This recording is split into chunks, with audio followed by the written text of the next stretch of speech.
네, 여러분 반갑습니다. 아니 그 극장 가서 봐야지. 예, 저는 나오자마자 아들하고 가서 잘 봤습니다. 아주 정말 아, 제가 아들보다 젊은 시절에 봤던 영화를 아들이랑 같이 보니까 참 묘하더라고요. 탐 크루즈는 그대로 나오고, 네, 그래서 노병은 죽지 않는다 뭐 이런 생각이 좀 났습니다. 아무튼 여러분 너무나 만나서 반갑고요. 오늘 말씀은 지난 시간에 이어서 볼 텐데요. 오늘은 제목이 부모의 믿음입니다.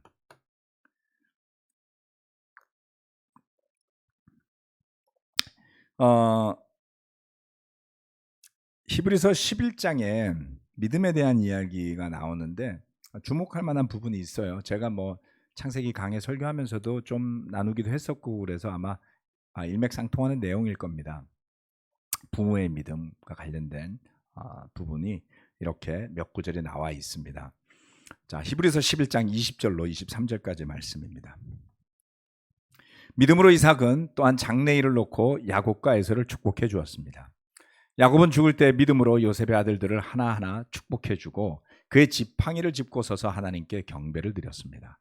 믿음으로 요셉은 죽을 때에 이스라엘 자손들이 이집트에서 나갈 일을 언급하고 자기 뼈를 어떻게 할지를 지시하였습니다.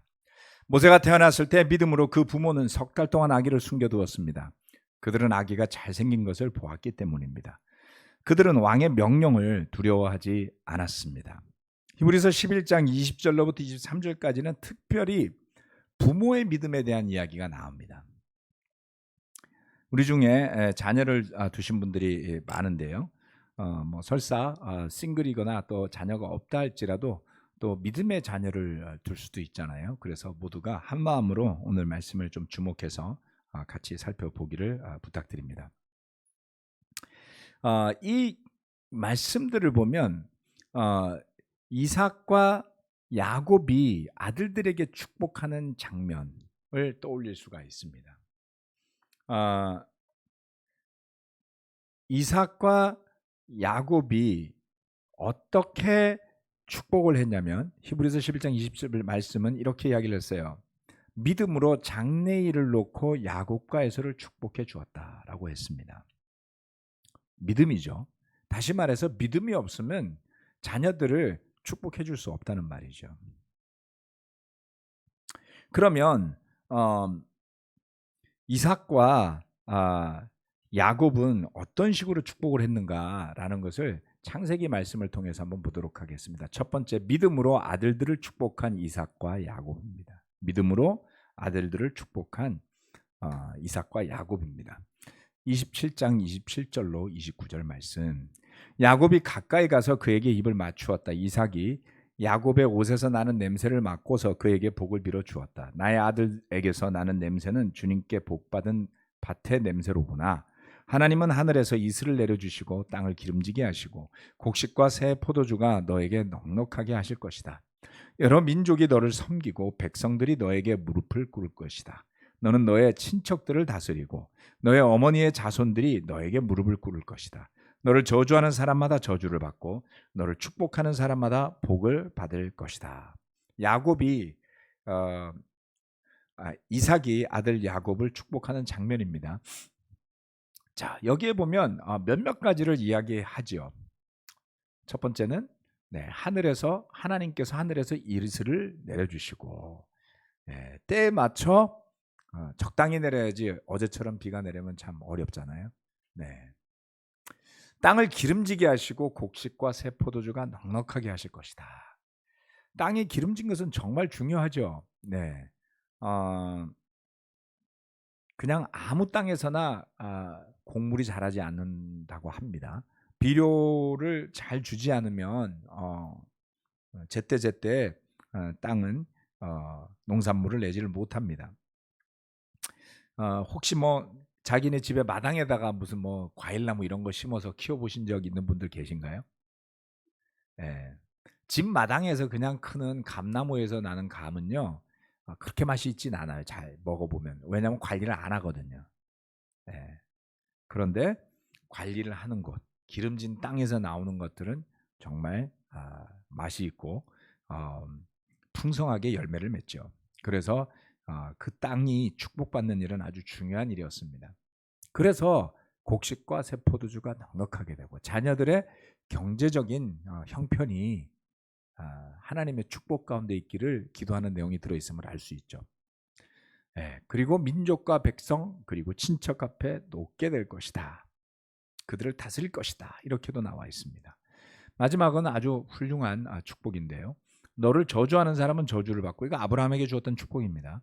너를 저주하는 사람은 저주를 받고 축복하는 사람마다 복을 받을 것이다. 이것을 굳건하게 믿는 사람은 남을 굳이 미워할 이유가 없어요. 왜 미워합니까? 굳건하게 하나님에 대한 믿음을 지키는 나를 저주한다면 그 사람이 하나님에게 저주를 받을 텐데 굳이 나까지 나서서 저주를 퍼붓지 않아도 되잖아요. 네.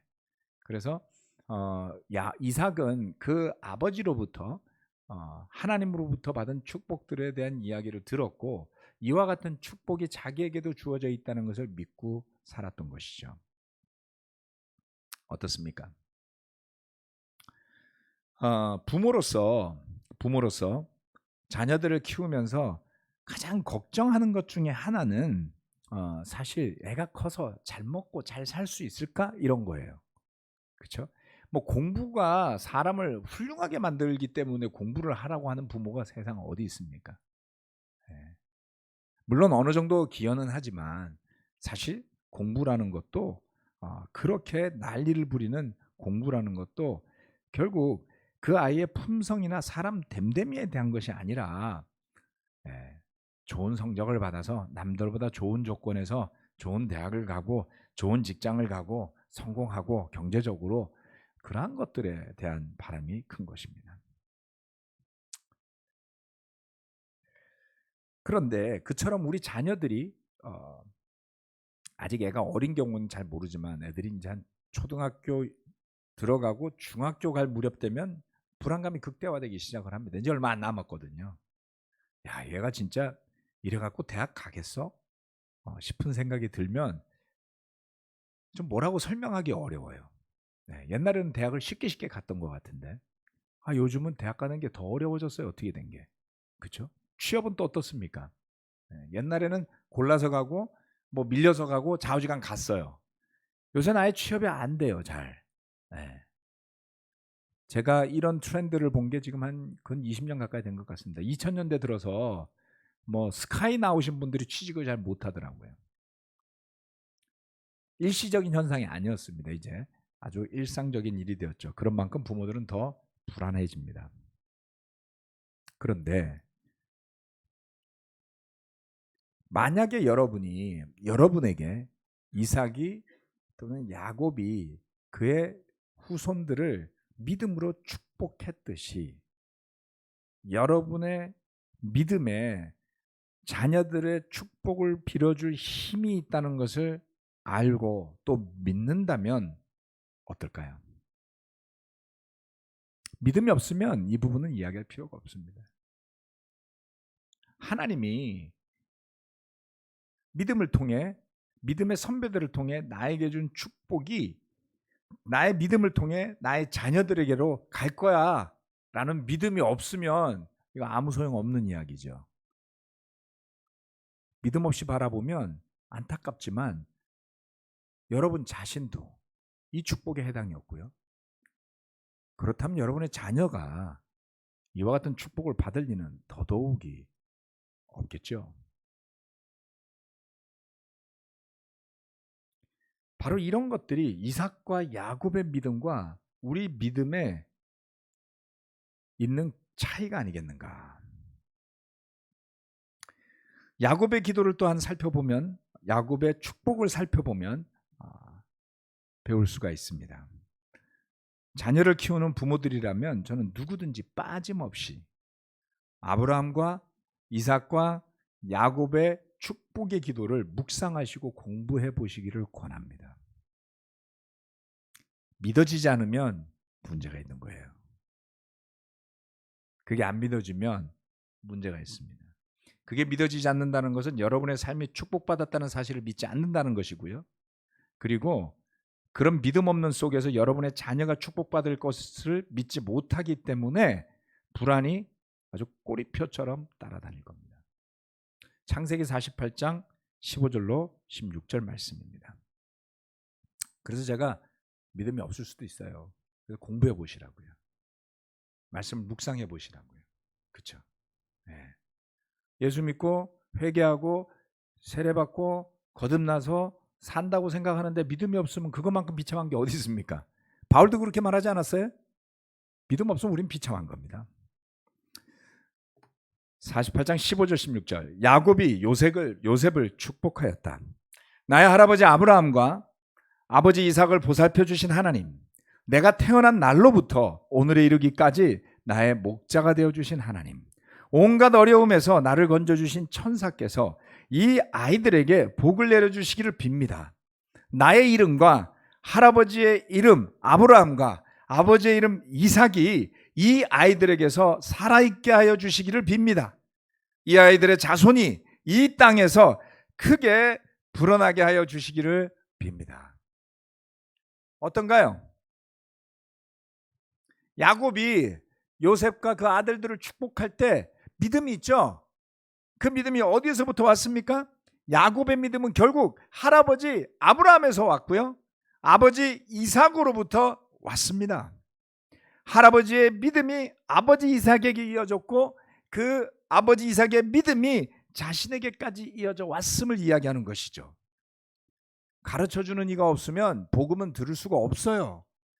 우리 중에 어느 누구도 스스로 복음을 깨쳐서 혼자 세례받은 사람은 없잖아요. 여러분 덜렁 혼자 믿음을 가지고 사는 거 아니죠. 혹시 그런 것처럼 느껴지신다면 문제 있는 거라고 제가 지난 주일날 설교 말씀할 때 이야기했습니다. 보고 배울 수 있고 배웠던 그래서 좋은 믿음의 롤모델이 없는 사람은 어딘가 이상한 거죠. 제자 훈련이 뭘로 이루어집니까? 포지션으로 이루어집니까? 역할로 이루어집니까? 믿음으로 이루어지는 겁니다. 그의 믿음의 증거는 이처럼 믿음의 선배들로부터 이어져 왔던 것입니다.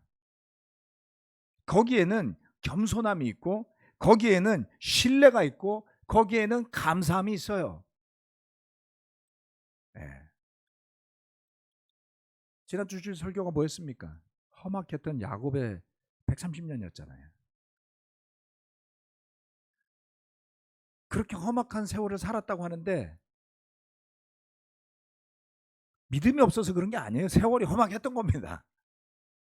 그런데 험악한 세월이 있었지만 야곱에게는 믿음이 있었던 거죠. 그래서 그는 할아버지로부터 아버지로부터 받았던 축복이 자기에게 이어졌다는 것을 믿고 있는 것을 알 수가 있습니다.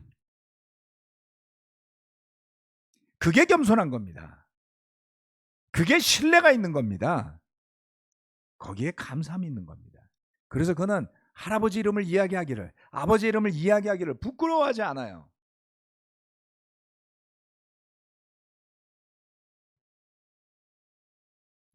거기에 끊어지지 않고 이어져 오는 약속과 축복이 있는 겁니다. 이처럼 부모가 믿음으로 살아가고 그 믿음을 자녀에게 전해주는 것은 부모의 경제력을 물려주는 것보다 더 힘이 있고 능력이 있는 축복의 근원인 하나님을 의지하도록 가르쳐주는 것입니다. 저도 불안했어요. 가끔 설교 때 말씀드렸지만 그렇게 공부하는 게 어려운 건지 몰랐습니다. 아들들이 받아오는 성적을 보고 공부가 과연 이렇게 어려웠단 말인가. 그 불안함은 뭐라고 표현할 수가 없죠. 이래갖고 어떻게 살 것인가. 경험해보지 못했던 세상이 자녀들에게서 막 펼쳐질 때 부모가 느끼는 불안함은 그걸 뭐라고 표현을 못하겠어요. 그죠? 얘들이 생각이 있는 건가 없는 건가부터 시작해갖고 뭐라고 해주고 싶은데 그 말을 하자니 아닌 것 같고 하여튼 갈등을 했는데 결국 믿음의 문제였어요. 회개를 하고 나니까 깨닫게 되는 게 있었습니다. 믿음이 없었구나. 그래서 그 다음부터는 아들한테 이제 이런 이야기를 하는 거죠. 세상 사는 거 너 무섭지? 앞으로 어떻게 될지 너 걱정되지? 아빠도 걱정돼.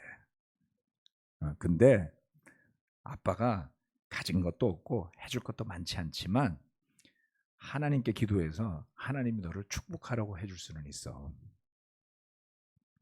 그게 진짜야. 그러니까 너도 기도해. 아빠가 못 해줘도 하나님 해주실 거야. 네. 중학교 때부터 그 이야기를 했어요. 그게 애 머릿속에 들어가겠어요, 여러분? 중학교 남자의 머리가 뭐 그런 이야기를 알아들을 정도는 아니겠죠. 근데 그걸 한 6년, 7년, 8년, 9년, 10년 해보세요. 최소한 아버지가 하는 말에 일관성은 있다라고 믿을 거 아니에요. 이랬다 저랬다. 야, 아들아, 아빠가 착각해서 너를 믿고 살아라. 뭐 이러지만 않으면 되는 거예요, 여러분. 그죠? 우리 가족의 축복의 근원은 하나님을 믿는 믿음에서 온다.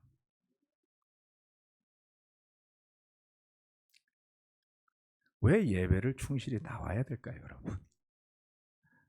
왜 힘들어도 주님께 드리는 것을 타협하지 말아야 될까요? 왜 남을 대접하기를 아무리 어려워도 그만두지 말아야 될까요? 여러분의 자녀들이 그냥 다 봐요. 알고 있어요. 의식하라는 뜻이 아닙니다. 어떻게 자녀들을 속일 수 있겠습니까? 여러분이 무슨 생각을 하는지, 여러분이 무슨 말을 하는지, 여러분이 어떤 감정에서 살아가는지, 어떤 믿음에서 살아가는지 누구보다 제일 잘 아는 게 여러분의 자녀들입니다. 불안할 때 솔직하십시오. 하지만 믿음을 저버리지 마십시오. 복음이 없다면, 하나님의 말씀이 없다면, 이 가정이 없다면, 이 교회가 없다면 우리가 어디에 희망과 근본을 두고 살 수 있겠습니까? 네. 어떤 일이 있다 할지라도 이 가정이 만들어진 것에 하나님의 뜻이 있다는 것을 가르쳐야지 되고요. 믿어야 됩니다.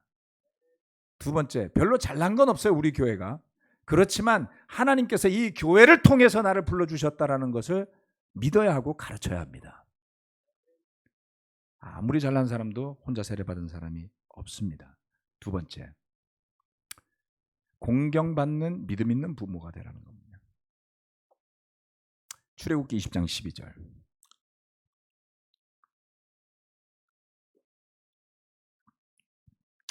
너희 부모를 공경하여라. 그래야 너희는 주 너희 하나님이 너희에게 준 땅에서 오래도록 살 것이다. 십계명에 명시된 부모에 대한 공경의 가르침입니다. 부모에 대한 공경, 그것은 하나님이 주신 권위에 대한 마땅한 태도이죠. 그래서 성경에서는 너무나도 자연스럽게 그런 모습들이 나타납니다. 그렇게 살아와요. 또 그렇게 가르쳐져 왔던 거예요.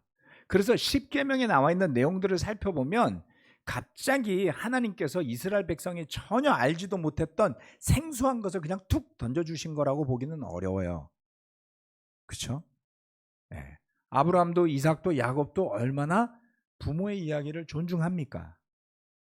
그렇죠? 그래서 이렇게 볼 수 있죠. 하나님을 제대로 믿고 사는 사람들이라면 이미 그 십계명에 나와 있는 상당 부분들을 삶 속에서 하고 있었을 것이다 라는 것이죠. 그러나 부모로서 그처럼 하나님의 백성으로서 살아오는 근본이 없다면 그런 부모를 만난, 그런 부모를 공경하고 사는 자녀들은 어떻게 되겠습니까? 구약 성경에 비극적인 예가 나오잖아요. 그죠? 예. 반역을 했던 고라의 자손들의 이야기가 나오죠. 부모 잘못 만난 죄잖아요. 예. 끔찍한 일이죠. 공경받는 부모, 공경받는 믿음 있는 부모가 부모를 공경하는 자녀보다 우선이에요. 그게 성경의 가르침입니다. 네. 낳아준 것만으로 공경하는 정도와 믿음을 물려받았기 때문에 그 부모를 통해서 하나님과 연결되는 믿음을 가진 부모 자녀와의 관계는 완전히 다른 거죠. 네. 세상에서 무너지는 부모 자식 간의 관계는 다 믿음 없음에서 비롯됩니다. 돈 문제예요. 또는 인성의 문제예요. 가족 간의 학대의 문제예요. 제멋대로 사는 부모들 때문에 벌어지는 비극이죠. 그래서 부모를 공경하라고 십계명에서 이야기할 때 그처럼 자신의 어린 시절 양육 과정에서 부모에 대한 트라우마가 있는 형제자매들은 굉장히 마음이 힘들 수도 있어요. 네. 고통스러웠기 때문이죠. 물론 모두가 그런 건 아니겠지만 저는 그런 경우를 여러 번 봤습니다. 그래서 이 부모를 공경하라는 가르침은 믿음의 연장선상의 가르침이다라는 걸로 봐야 합니다. 그래서 신약 성경에서도 이렇게 가르치죠. 자녀되니 여러분, 주 안에서 여러분의 부모에게 순종하십시오. 이것이 옳은 일입니다. 내 부모를 공경하라고 하신 계명은 약속이 딸려 있는 첫째 계명입니다. 내가 잘 되고 땅에서 오래 살 것이다 하신 약속입니다. 또 아버지 되니 여러분, 여러분의 자녀를 노엽게 하지 말고 주님의 훈련과 훈계로 기르십시오. 에베소서 5장 말씀은 부부관계에 대한 이야기가 먼저 나옵니다. 그래서 부부가 먼저 복음에 기초한 하나님의 가르침에 기초한 부부가 되고 나서 양육을 할 수 있게 되겠죠. 처음 결혼하고 나서 애가 태어났을 땐 정말 당황스러웠다고 제가 이야기를 했습니다. 한 적이 있습니다. 물론 여러분 중에 그렇지 않은 분들도 계시겠지만 저는 굉장히 당황스러웠어요. 별 준비를 많이 못했기 때문에. 그나마 축복인 게 뭔지 아세요? 애가 어려서 뭔지 모르잖아요. 그래서 다행히 제가 배워가는 시간이 주어진 거죠. 참 자녀를 양육하는 데 있어서는 진짜 하나님의 은혜가 큰 것 같습니다. 그리고 애가 자람과 더불어서 우리도 같이 자란 거예요. 계속 자라가야 되겠죠. 가능하면 성경적으로 봤을 땐 애가 태어나기 전에 부부관계가 좀 더 자리 잡고 있는 게 좋겠다 싶습니다. 물론 그게 잘 안 되는 경우들도 현실적으로는 있겠지만요. 자, 이 가르침은 어떻습니까? 출애굽기에서 나왔던 그 10계명의 말씀을 인용하고 있죠. 거기에 축복이 있다고요. 그런데 부모로서 마땅히 공경을 받을 만한 그런 근본을 세우는 것은 주님의 훈련과 훈계를 먼저 겪고 알고 있어야 됩니다. 자녀들을 무엇으로 가이드하고 가르칠 겁니까? 가장 비극은 믿음이 있다고 하면서도 세상살이에 대한 불안감으로 자녀들을 가르치는 거예요. 왜요? 그렇지 않아도 애들은 불안해 죽겠거든요.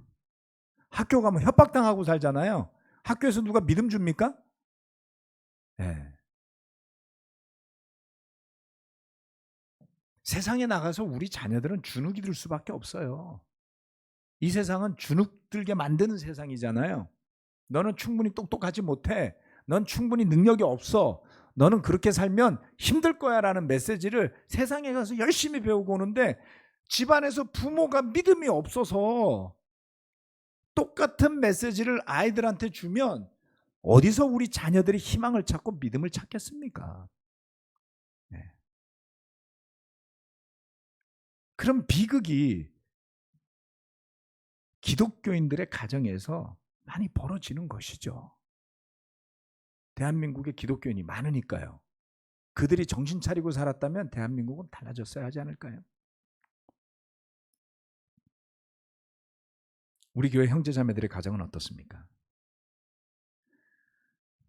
많은 분들이 감사하게도 기도하고 고민하고 물어보고 배우려 하고 노력하고 있습니다. 거기에 대해서 저는 정말 감탄하고 있고요. 격려도 많이 받습니다. 주일 오후에 우리 크로스오버 예배 때 보면은 팀들이 와서 예배를 드리잖아요. 고등학교 1, 2학년, 3학년들이 한 1년 정도 드리니까 이제 좀 자리를 잡았어요. 그래서 예배 전에 와서 큐티 모임을 하는 아이들도 있고요. 네. 그래서인지 모르지만 아무튼 이번 팀 캠프는 너무너무 좋았다고, 역대 최고였다라고 이야기를 합니다. 코로나가 있었음에도 불구하고 감사한 일이죠. 네, 고3들도 예배에 와서 앉아서 예배를 드리고 가더라고요. 쉬운 거 아니잖아요. 그렇죠? 하지만 그렇게 하나님께 의지하고 그리고 삶의 우선순위를 지키려는 그런 노력들을 하고 있죠. 자, 그래서 가르침, 부모로서 또는 믿음의 선배로서, 형제 자매로서 우리가 가정이나 교회에서 어떤 믿음의 모습이 드러나고 가르쳐지고 있는가라는 겁니다. 이런 가르침은 말이 아니라 삶의 모습을 의미합니다. 해보신 분들은 아시겠지만 자녀들에 대한 교육은 결코 말로 되지는 않습니다. 그것은 부지불식간에 보여지는 삶의 태도와 모습입니다. 믿음도 그렇습니다. 부모가 어떤 믿음을 가지고 살아가는지 자녀들은 커가면서 그것을 보고 살 수밖에 없죠. 그렇게 말하는 저는 믿음을 잘 가르쳤을까요? 저는 원론적인 이야기를 하고 있습니다. 여러분이 겪는 도전이나 제가 겪는 도전이 별반 다르지 않을 겁니다. 자, 부모가 어떤 믿음을 가지고 살아가는가?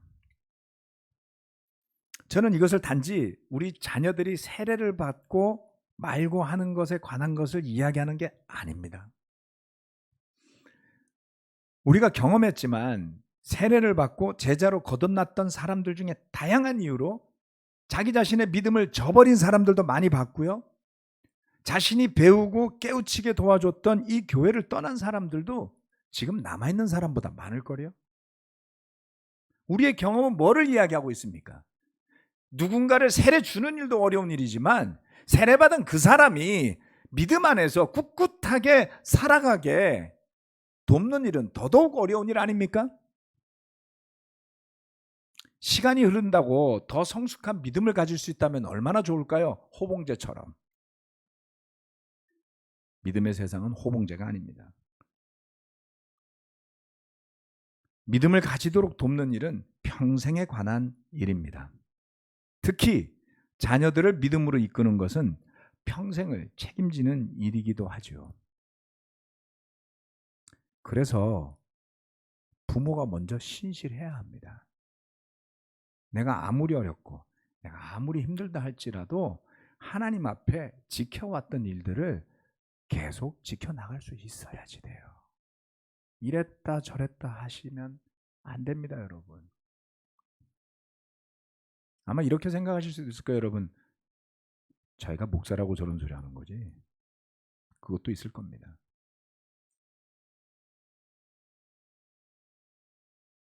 목사 평생 합니까? 언젠가 은퇴할 수도 있고 언젠가 그만둘 수도 있습니다. 그만두면 다르게 살아야 할까요? 네. 저는 그렇게 살고 싶지 않고요. 그렇게 살게 되지 않기를 기도하고 있습니다. 그것이 쉬운 일은 아니겠죠. 그렇게 살지 못했던 많은 선례들이 있기 때문에 저도 자신 있게 저는 절대로 그러지 않을 겁니다라고 말하지 못하겠어요. 그냥 기도한다고요. 어려운 일입니다. 그래서 어느 한순간의 모습에 우리 자녀들이 뭘 하나 잘한다고 홀랑 기뻐하고 뭘 하나 못한다고 죽는다 그러고 그러시기보다가는 일희일비하기보다가는 평생을 믿음으로 이끌 자양분을 가지도록 양육하는 일에 집중해보면 어떨까요? 그리고 그 모든 자양분 중에 가장 중요한 것은 부모 자신들의 믿음입니다.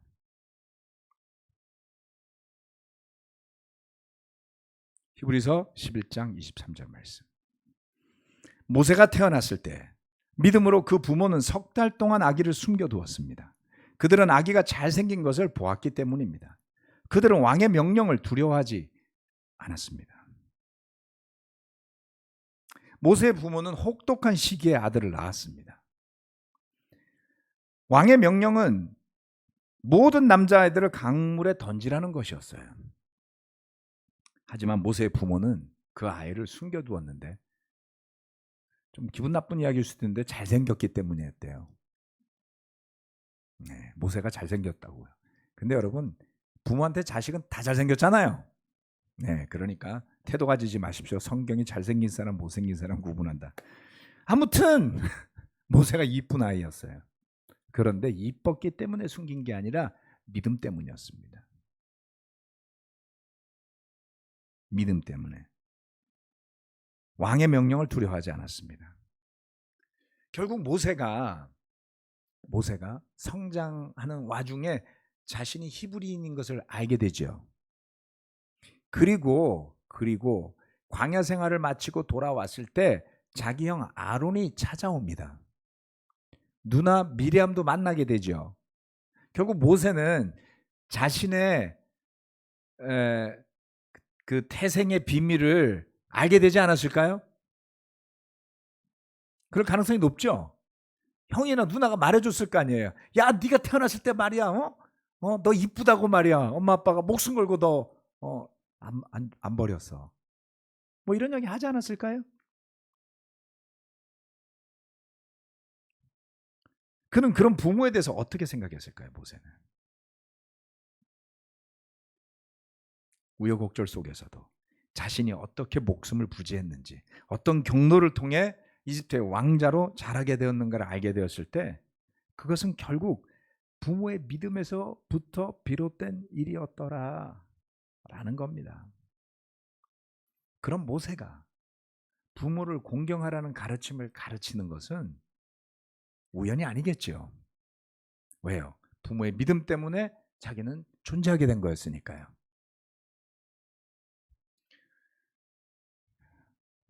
대한민국 출산율이 세계 최고로 낮습니다. 도무지 반등할 기미를 보이지 않죠. 아이를 낳아 키우기 어려워진 세상입니다. 경쟁이 너무 심하고 물질주의가 너무 팽배한 나머지 엄청난 풍요 속에서 느끼는 박탈감 같은 것들, 두려움이 아주 극대화되어 있기 때문이라고 저는 개인적으로 생각합니다.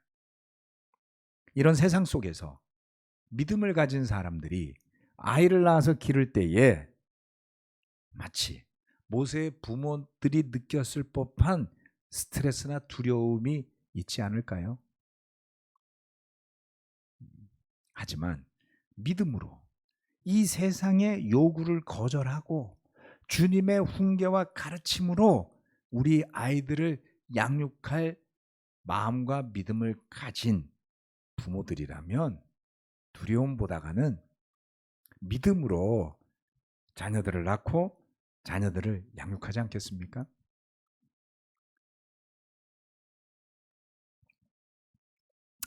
제가 우리 형제 자매들로부터 듣는 되게 격려가 되는 이야기 중에 이런 이야기가 있습니다. 우리 애들은 빨리 결혼하고 싶대요. 네, 잘 컸습니다. 네, 행복한 가정을 보고 자랐기 때문에 자기도 행복한 가정이 될 거라고 자동스럽게 생각하는 거예요. 그렇죠? 자연스럽게. 네. 그래서 우리 교회 많은 형제 자매들의 자녀들이 나는 빨리 결혼하고 싶어 라는 말들을 자연스럽게 하는 것, 저는 너무나 뿌듯하게 생각합니다. 자, 그래서 기억합시다. 자녀들을 믿음으로 축복해 줄 사람들이 바로 우리 자신들입니다. 또한 믿음으로 그 자녀들을 양육해서 주님께서 허락하시는 공경받는 부모가 된다면 그보다 더한 축복은 없지 않겠습니까? 뭐 나라가 나를 알아주면 뭐 하겠습니까? 자식이 나를 안 알아주면 서글프지 않겠어요? 네. 네.